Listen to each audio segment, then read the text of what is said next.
दोस्तों पिछले 6-7 दिनों से केदार घाटी में जो लगातार बारिश हो रही है, जो लैंडस्लाइड का खतरा मंडरा रहा था, क्या आज वो खतरा टल गया है? क्या आज केदारनाथ के कपाट के सामने भीड़ है या सन्नाटा?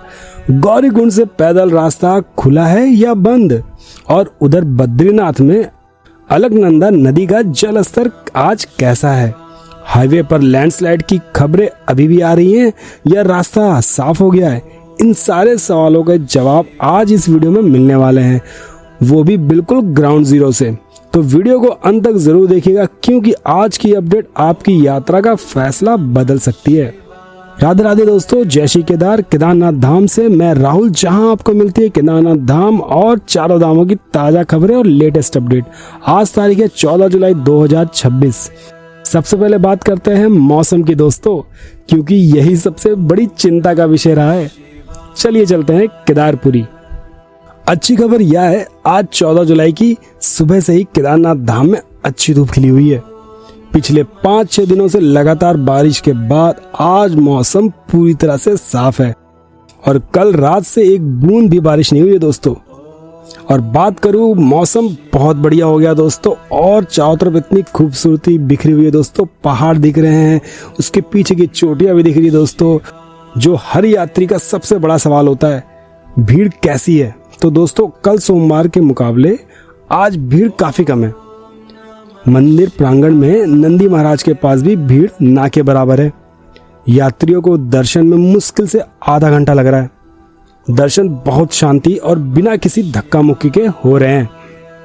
हालांकि एक दूसरी रिपोर्ट के मुताबिक कुछ श्रद्धालुओं को मंदिर के दर्शन में करीब 1 घंटे का समय लग रहा है। तो समय हर घंटे थोड़ा ऊपर नीचे हो सकता है। ये निर्भर करता है दोस्तों कि आप किस समय पहुंच रहे हैं। भीड़ कम होने की एक बड़ी वजह यह भी है दोस्तों कि भारी बारिश और लैंडस्लाइड के डर से कोई श्रद्धालु अभी यात्रा पे नहीं आ रहे। तो जो लोग आ रहे हैं उनके लिए एक सुनहरा मौका है, शांति से बिना भीड़ के दर्शन। क्योंकि अभी जो दर्शन हो रहे दोस्तों एकदम स्पर्श वाले हो रहे।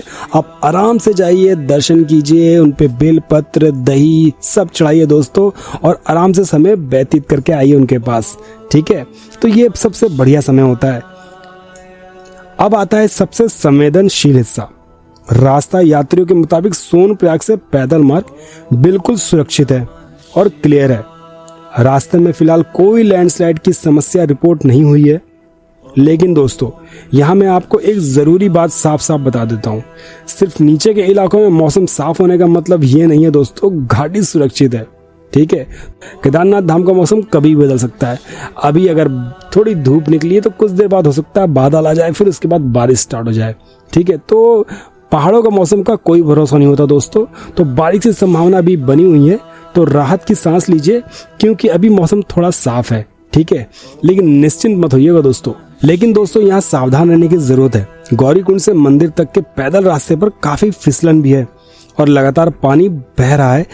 अगर आप यात्रा पर आ रहे हैं तो कदम फूंक फूंक कर रखिएगा, जल्दबाजी बिल्कुल मत कीजिएगा, खासकर गीली चट्टानों और ढलान वाली हिस्से पर। अब बात करते हैं दोस्तों रहने और ठहरने की। जैसे कि दोस्तों मैंने आपको पहले भी बताया था कि अभी जो मौसम चल रहा है दोस्तों मानसून का, तो इसमें क्या है, अभी संख्या जो है श्रद्धालुओं की बहुत कम हो चुकी है। तो जिसकी वजह से रहने और ठहरने की व्यवस्था भी काफ़ी सहूलियत आई है, काफ़ी सस्ते विकल्प है दोस्तों। ठीक है, आप चाहे तो 1500 में मिल सकता है आपको रूम, बढ़िया लग्जरी, और चाहे तो आप 500 रुपये में टेंट ले सकते हैं। 400 में भी टेंट मिल जाएगा आपको आराम से, जिसमें आपको गीजर भी मिल जाएगा, जिसमें आपको एक सॉकेट मिल जाएगा ताकि अपना फोन भी चार्ज कर सकें, सिर्फ 400 रुपये में दोस्तों। तो मैं आपको बता रहा हूँ काफ़ी ज़्यादा अभी सहूलियत हो गई है। तो आप जैसा आप चाहते हैं वैसा आप आराम से यात्रा कर सकते हैं। सबसे सस्ती से सस्ती यात्रा दोस्तों, और खाने पीने में भी बहुत सस्ता हो गया दोस्तों। अब कुछ बेहद जरूरी बातें जो हर यात्री को पता होनी चाहिए। सबसे पहली बात है रजिस्ट्रेशन। अगर आपने ऑनलाइन रजिस्ट्रेशन नहीं कराया तो घबराइए मत। आधार कार्ड और रजिस्टर मोबाइल नंबर जरूर लेके आइएगा अपना। ठीक है, सोनप्रयाग में आके ऑफलाइन एंट्री करवा सकते हैं, कोई दिक्कत नहीं है। अब दूसरी बात करते हैं क्या क्या लेके आना आपको। अपने साथ गर्म कपड़े, रेन कोट, जरूरी दवाइयाँ, थोड़ी बहुत जो होती है ड्राई फ्रूट वगैरह रख लीजिए अपने साथ। ठीक है दोस्तों, और एक गर्म पानी रखने वाली बोतल जरूर रखिएगा दोस्तों। ठीक है, मौसम कभी भी बदल सकता है। तीसरी बात आती है दोस्तों, अगर आपके दर्शन दोपहर 12 से 2 बजे के बीच में हो जाते हैं तो उसी दिन नीचे उतरना ही बेहतर रहेगा आपके लिए, कि अंधेरा होने के बाद यात्रा बिल्कुल ना करें दोस्तों। यही सबसे जरूरी सलाह है।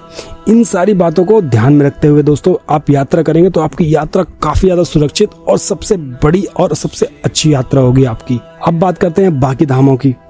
यमुनोत्री गंगोत्री हाईवे पर लगातार लैंडस्लाइड की खबरें आ रही हैं दोस्तों, तो वहां जाने वाले को अतिरिक्त सतर्कता बरतनी पड़ेगी दोस्तों, क्योंकि जैसे कि आपको मैंने बताया था काफी दिनों से लैंडस्लाइड की घटनाएं लगातार हो रही हैं यमुनोत्री हाईवे पर दोस्तों। जैसे कि आपको बताया था मैंने आपको उत्तरकाशी के इलाके में, कुछ उत्तरकाशी के पास जो हाईवे दोस्तों पूरा जो रास्ता कट गया है, वहां से पूरी नदियां बह रही है दोस्तों, जगह जगह लैंडस्लाइड हो रहे, तो काफी ज्यादा बुरी स्थिति है अभी तो आप उस यमुनोत्री गंगोत्री यात्रा के लिए आप अभी थोड़ा वेट कीजिए। मैं तो कहूंगा अभी आप 3-4 दिन का वेट कीजिए, जैसे रास्ते सही हो जाए उसके बाद आप गंगोत्री और यमुनोत्री के लिए यात्रा स्टार्ट कीजिएगा। दोस्तों अब बारी है बद्रीनाथ धाम की। क्या वहां भी भीड़ कम है? क्या तप्त कुंड पर स्नान करना आज मुमकिन है? क्या अलकनंदा नदी का वेग शांत है या खतरनाक? चलिए सीधे चलते हैं बद्रीनाथ। बद्रीनाथ मंदिर परिसर में इस वक्त श्रद्धालुओं की संख्या बहुत कम है दोस्तों। भक्तों को बिना लंबी लाइन के सीधे दर्शन मिल रहे हैं। या उन लोगों के लिए सबसे बड़ी और सबसे अच्छी खुशखबरी है जो भीड़ से बचना चाहते हैं। और जैसे कि आप देख पा रहे हैं तप्त कुंड पर भी यात्रियों की भीड़ बिल्कुल कम है। तो अगर आप शांति से और आराम से दर्शन करना चाहते हैं तो ये समय काफी ज्यादा अनुकूल है आपके लिए दोस्तों। गर्भगृह में दर्शन बहुत अच्छी तरह से हो रहे हैं। हालांकि भीड़ होने के बावजूद दर्शनार्थियों को थोड़ा जल्दी आगे बढ़ाया जा रहा है। मुश्किल से 1 मिनट का समय मिल रहा है भगवान के सामने रहने का, तो मानसिक रूप से इसके लिए तैयार रहिएगा। देखो दोस्तों अगर मैं कहूँ तो सबसे अच्छा टाइम जो होता है दर्शन करने का वो होता है सुबह का। सुबह मौसम बिल्कुल सही होता था, धूप निकली होती है, आराम से आपको दर्शन मिल जाते हैं दोस्तों, भीड़ भी नहीं होती और आराम से फिर और कहीं जगह भी आप जाके एक्सप्लोर कर सकते हो। जैसे कि आप माना गांव जा सकते हो, वासुदेवा फॉल जा सकते हो दोस्तों, है ना। अब माना गांव में बहुत सारी गुफाएं हैं, जैसे कि गणेश गुफा भी है वहाँ पर दोस्तों, तो आराम से जाके बहुत सारी चीजें वहाँ पर, चरण पादुका भी है जहाँ विष्णु जी ने अपने पहले कदम रखे थे, तो बहुत सारी ऐसी जगह जाके आप दर्शन कर सकते हो, है ना। सरस्वती नदी का संगम, उनके नदी के दर्शन भी कर सकते हो, नदी का जल भी लेके आ सकते हो, जो कि बहुत ही दुर्लभ होता है दोस्तों मिलना। ठीक है, तो काफी जगह आपको मिल जाएगी, लेकिन आपको करना क्या है, थोड़ा जल्दी आपको यात्रा स्टार्ट करनी पड़ेगी। ठीक है, अगर आप बद्रीनाथ यात्रा पे आ रहे हैं दोस्तों तो सबसे पहले हरिद्वार से आपको आना पड़ेगा। तो हरिद्वार से लेकर बद्रीनाथ का समय होता है करीब करीब 12 घंटे। चाहे आप बस से आइए, चाहे आप अपनी खुद की गाड़ी से आइए।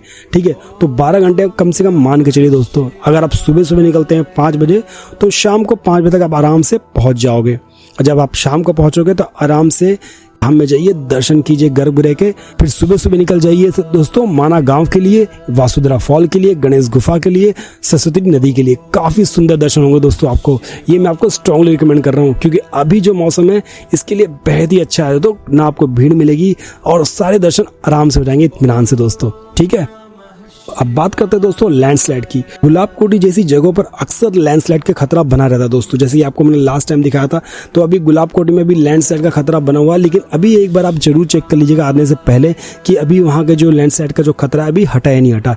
ठीक है, उसके बाद ही आप यात्रा स्टार्ट कीजिएगा दोस्तों अगर आप यात्रा पर निकलने की सोच रहे हैं तो निकलने से पहले मौसम का ताजा अपडेट जरूर देखें दोस्तों। ठीक है, अगर भारी बारिश की चेतावनी हो तो पिछले कुछ दिनों से लगातार रास्ते बंद हो रहे हो दोस्तों, तो यात्रा को कुछ समय के लिए टाल देना ही समझदारी होगी। लेकिन दोस्तों जो बाबा के भक्त होते हैं और बद्री विशाल के भक्त होते हैं वो कहाँ मानने वाले हैं। तो जो श्रद्धालु यात्रा का प्लान बना रहे हैं उनके लिए समय वाकई अच्छा है दोस्तों। भीड़ कम है, मौसम खुला हुआ है, रहने की सुविधा भी सही दामों पर मिल रही है। बस सतर्कता और सावधानी थोड़ी सी जरूरी है दोस्तों। ठीक है, तो दोस्तों यह थी आज की 14 जुलाई की केदारनाथ बद्रीनाथ धाम की ग्राउंड रिपोर्ट और 4 धाम की पूरी रिपोर्ट। ठीक है दोस्तों, अगर यह जानकारी आपके काम आई है दोस्तों तो वीडियो को लाइक जरूर कीजिएगा, चैनल को सब्सक्राइब कीजिएगा। अगर अभी तक नहीं किया है तो कमेंट में बताइए दोस्तों आप कौन से धाम की यात्रा पर जा रहे हैं। बेल आइकन भी दबा दीजिएगा ताकि हर रोज की अपडेट सबसे पहले आप तक पहुंच पाए। मिलते हैं अगली अपडेट में, तब तक के लिए राधे राधे, जय श्री केदार दोस्तों।